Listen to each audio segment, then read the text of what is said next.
Hey folks, welcome to PlayBranson, where you get to know Branson's entertainers better. And today on the show, for the first time ever, I have Tracy Heaston with us, and he is with Comedy Jamboree over at the Grand Country Complex.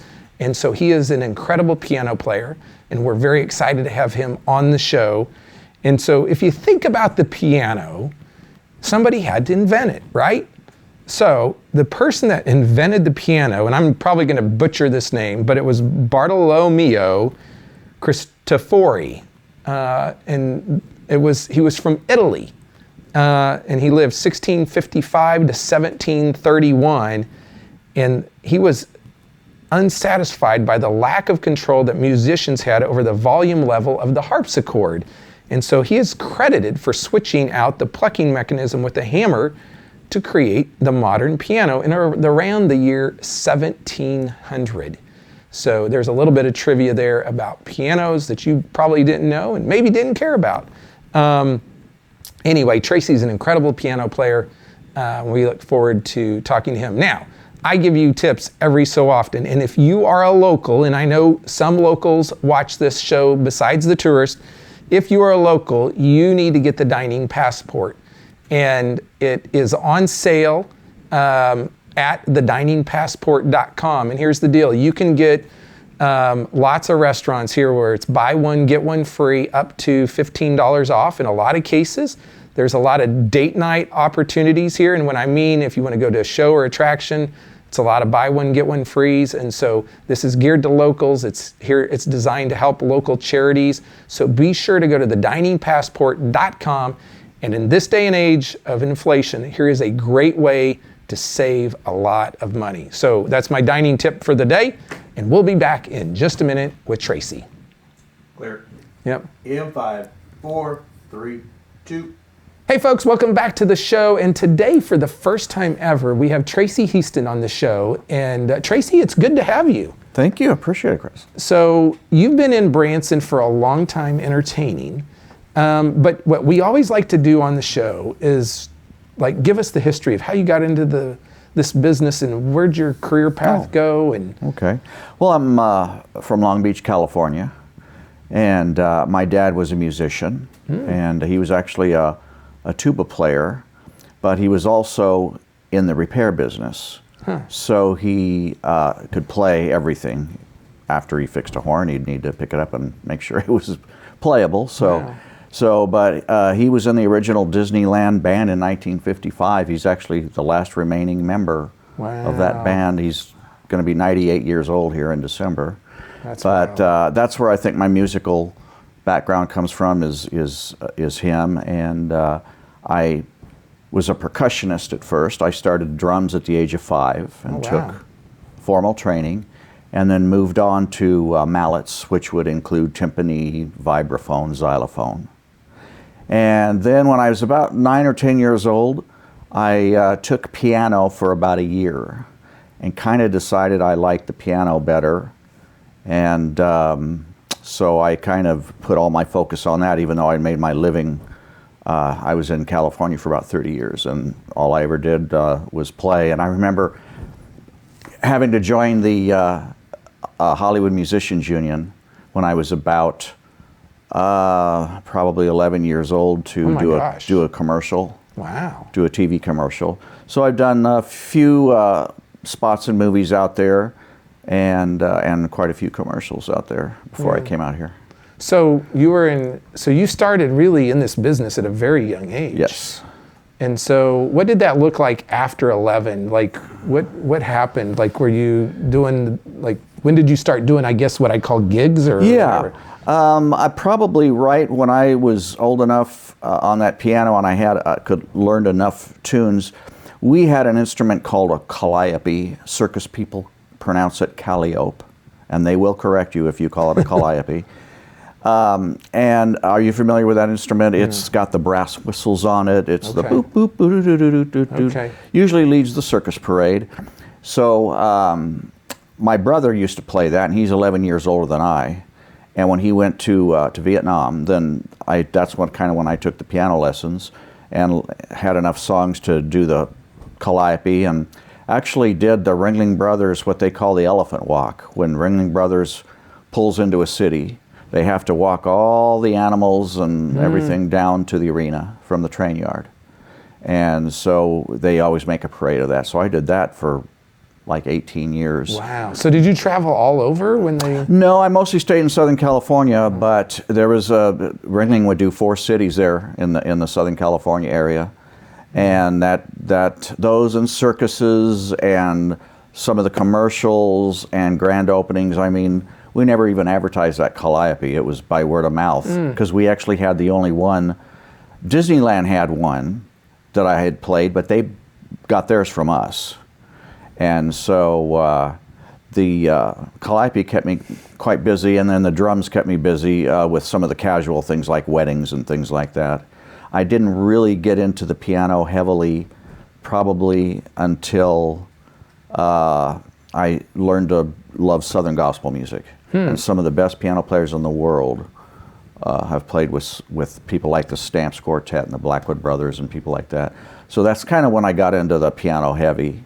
And so I was making probably more money with that Calliope and the drums and the percussion in California than I was doing the piano. The piano was mostly a ministry with some of those Southern gospel groups. So did you tour with these groups? Yeah, but unlike the groups out of the Midwest and Nashville and Kentucky and places like that, they do that kind of as their living.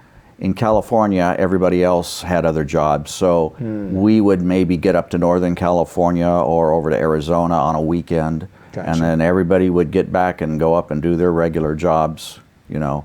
But just playing was my regular job. Did a lot of recording sessions out there also, so that kept me busy. So how did you get from California to the Midwest? Like, what was that progression like? Well, my parents had moved to Arkansas, just across down the what was it, Yellville? Yellville, yeah. They kind of retired there and bought a big old ranch there. And I was still doing a lot of recording sessions, but in I was doing with one of the groups, I was doing Trinity Broadcasting Network, and I don't know if you're familiar with that or not, TBN. And I was doing that with one of the groups once or twice a week. We were kind of the house band there for Paul and Jan Crouch. And then in '88, my mom and dad said, you need to come check this town out called Branson. It's got theaters, and of course it's nothing like it is now, but there were several theaters there. So I went back and visited and saw what was going on. I said, oh, okay, that's interesting. Never a big country person, but the Southern gospel music, they use all the same players when they go to the studios in Nashville. They use the A-team guys that play on all the country albums. So all your Southern gospel had that musical flair that the country music did. And so my dad, just for the heck of it, had called the musicians union in Springfield to ask if there was any openings or anybody was looking for anybody. And lo and behold, they were. And so I came out, and this would have been in March of '88. And there was a theater here owned by Maggie Sue and Clifford Campbell called Campbell's Ozark Jubilee. Yes. And that building sits, well, the Starlight Theater, they had beyond torn the that lens down. today, That's right? where it is. Yeah. Yes, that's where that was. So I was there for about 5 or 6 years. I went out and auditioned, and they said, oh, yeah.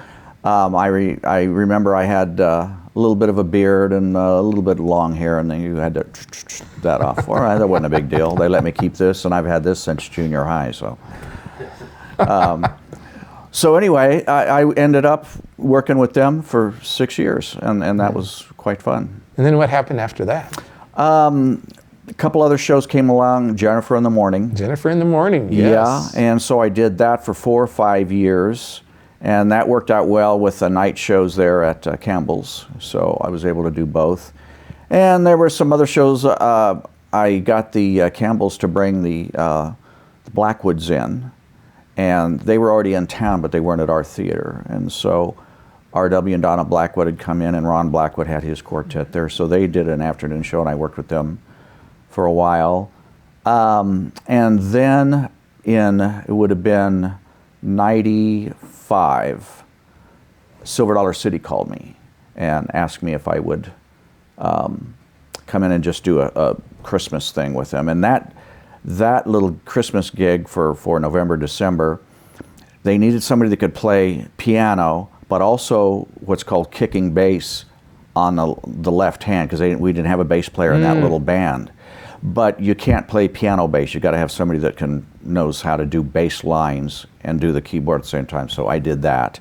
Then they called me in January, and D.A. Calloway called me and said, "Hey, yeah, we need you. What do you want to do?" And there were 4 spots open. So I took the Southern. They had a Southern Gospel group there on Park.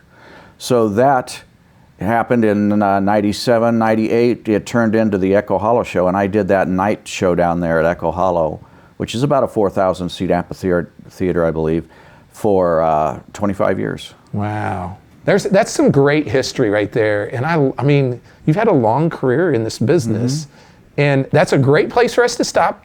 We're going to come back and talk more about the show that Tracy is in just a minute. We'll be right back.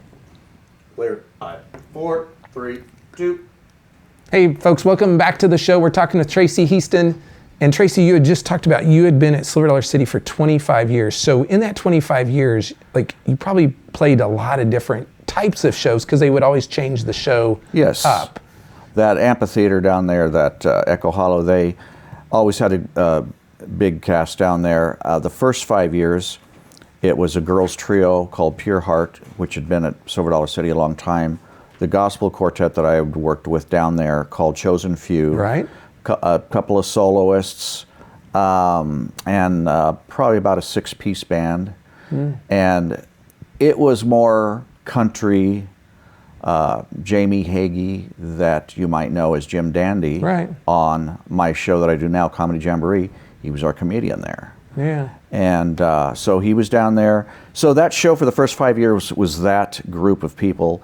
And then they changed it up, and we did a kind of more of a production show with singers and dancers.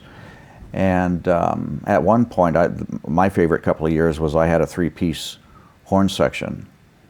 And so that added some nice spice to everything we did. And so today you're at Comedy Jamboree. And so how long have you been at that show?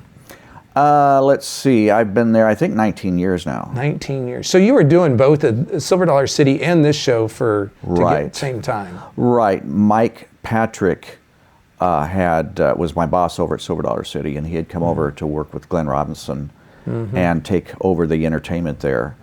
And he did that, I think maybe might have been 92, not 92, 02. And then he did the night show first there, and then in 03, I believe they added the afternoon show, and Mike said, "If that works out with your schedule, can you come over and do that?" And I said, "Oh, absolutely." Yeah. So I think it's been just about 19 years there. So talk about the show, Comedy Jamboree. If someone's never seen that, they don't know anything about it, kind of explain what the show's like. The show is, with the word comedy on there, we have quite a bit of comedy, and it's not the hillbilly kind of comedy that you'll see at some of the theaters that have been here a long time. It's maybe a little more contemporary with some current event type of things. We have an MC / straight man, I guess you'd call him. We call him Stretch, and then 2 comedians. Applejack. Thank you. Applejack. Applejack. And I was thinking his real name, Shannon Tomlinson. Shannon. And then Andy Parks. Yeah. And so they're the funny guys, and they do quite good. There's a few things where nothing goes the same way every day, like most shows, but it's ad libs, because we do use audience members quite a bit, and we never do the same thing twice with them, just because. So you just never know what's going to happen. Yeah, exactly. And then we have Tiffany and Gigi, who sing and dance. So that actually, I know the singers and dancers anywhere don't like to think about this, but they're there to entertain, but also it gives the comedians time to go back and change and get ready for the next bit. And so you have a full band then, right, as well? Yes, there we have a 5-piece band. We have Wayne Massengale on the fiddle and Rob Blackburn on the drums, Larry Allred bass, Chad Cathell on the guitar, and I'm on the piano and keyboards. And so you have, I was like, I think I was on the Best of Branson last night, and like in 2021 you got Best Piano Player of the Year, I think is what it was. Yeah, I did. But like you've become pretty well known for being an amazing piano player here in town, right? Oh, thank you. Yeah. I do some things maybe on the piano that, and I attribute this to my percussion training. A lot of that fast stuff that I do is percussion rudiments, and I've had people, other entertainers in town, some pretty famous entertainers, ask me to come and teach their kids how to do this stuff that I'm doing, and I explained to them that, I've had percussion training for years, so that's just not something I can teach them in 2 hours, Yeah. But see, here's why I like this show, because you get the history of like where you came from in California and kind of what you were saying. You started out on drums and then you moved. Like, people don't get that on stage, I'm guessing, at the show. And so that's why it's important you guys watch this show to get the background information, and the fact that you were playing literally circus, the circus parade. Like, I think that is really cool. It's fabulous. I love these stories. You have an album here. It's called Coda. So folks, tell people about this, where they can get it, what it's like. They can pick this up over at Comedy Jamboree. Anytime we do our shows, we have our products out there. And I've probably got 7 different CDs out there, including a Calliope CD also with authentic circus music on it. This is brand new. It's only been out a few months. And a lot of people do projects to get them out on the table to sell, so they spend a limited amount of time on them. Great quality, but this thing I took a lot of years with thinking of which song I wanted to do as they came along. This is more, if you like jazz or jazz rock, this is more jazz rock oriented project with popular tunes on it. Yeah. And so is there a website that they can go get this as well? Actually, no. I'm not all that Okay. computer savvy, so I've never put anything together like that. So if you want this CD, you've got to come to the show. Right. And you can get it there, and you've got other ones besides this one there as well. And do you do any writing of music at all, or? I do arranging. Matter of fact, that's what I do at the show besides piano. All the shows I've ever been on, here in town, I've always put the instrumental arrangements together. I do vocal. I sit down, and I'm not a singer at all, but I can show them what they need to sing for backups or whatever we need. So, Yeah. But I've never gotten into the singing. So when your parents retired here to Yellville, Arkansas, that's what kind of opened your eyes to Branson. Exactly. And so if there was an entertainer in California today, what would you say to them about Branson now that you've been here this long? Well, California's an interesting spot because we don't get too many people from California or a place like New York, just because there's so much to do in both places. Right. So I don't see too many people that often, but I have a lot of friends that come out and visit. I would tell an entertainer that this town has been here since the 60s, I believe, between Silver Dollar City and the Presleys and the Ballknobbers, and it is a country hillbilly style, but very entertaining. I had an entertainer come through town one time, a very high-profile entertainer that hooked up with me and wanted me to do his. He had his arrangements. He was an LA guy, and he wanted me to be his band director. And he came in the middle of the year, so I got musicians I could. There's in LA, places like New York, there is everybody reads by notes. Right. You know, you take formal training, you do notation. Here they kind of use the Nashville number system, and I don't know if you're familiar with that. I haven't heard that. Yeah, it's a thing that where they just mark numbers, usually 1 through 7. It's like the do, re, mi, fa, sol, la, ti, do. And then if they need an embellished chord, they write other numbers beside it. I had never seen that before when I came here. And so it's easy to learn if you're a good musician. It's easy to pick up on. But with my training, I like to stick to the notation. And but this musician, I told him, I said, now I got you several good musicians. A couple of them read notation, you know, myself, the drummer. But I said, everybody else, they're great players.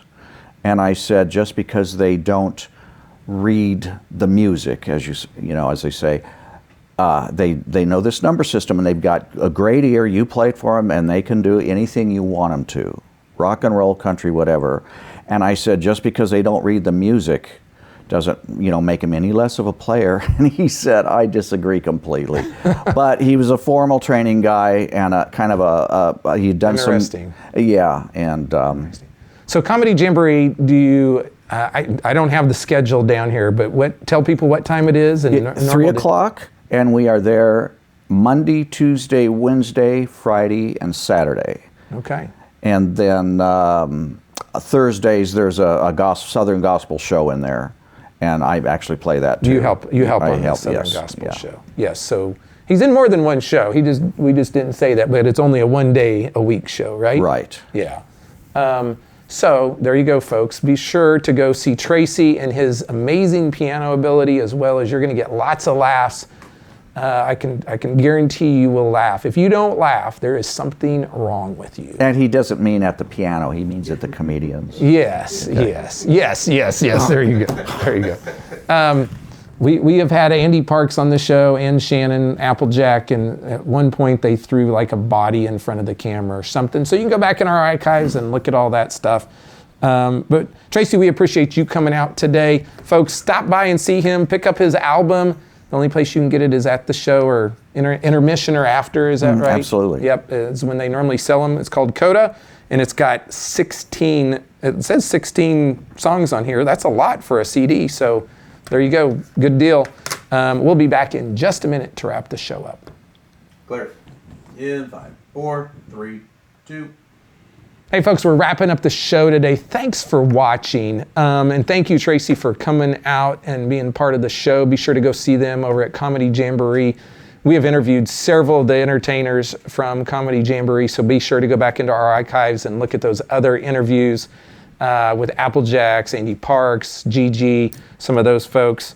On next week's show, I think I'm going to have a guy named Andy, and I'm going to probably butcher the last name, Sumatin.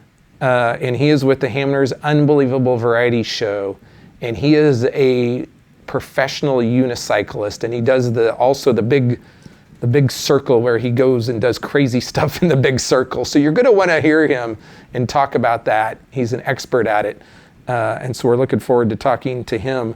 There's some things coming up that you have maybe heard about on past episodes, but if not, we've got Grand Funk Railroad and Foghat coming up in the area July 22nd. The Newsboys, if you haven't seen them, these guys rock July 23rd out at Silver Dollar City.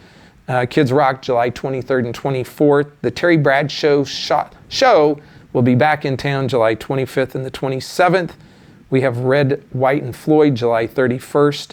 And then Osage Ballet August 5th and 6th over at the Mansion Theater. And then coming up later in August is the Southern Gospel Picnic out at Silver Dollar City. Tons of different gospel groups. You're going to want to be sure to check that out as well. If you need help planning your Branson vacation, be sure to check out the folks at ibranson.com. You can see all the show schedules there, attraction schedules there. They have deals. They have vacation packages. You can buy your lodging there. You can get discounts on dining. Be sure to check them out at ibranson.com or call them at 877-ENTERTAIN. Have a great day, and we'll see you next week on Play Branson. Clear.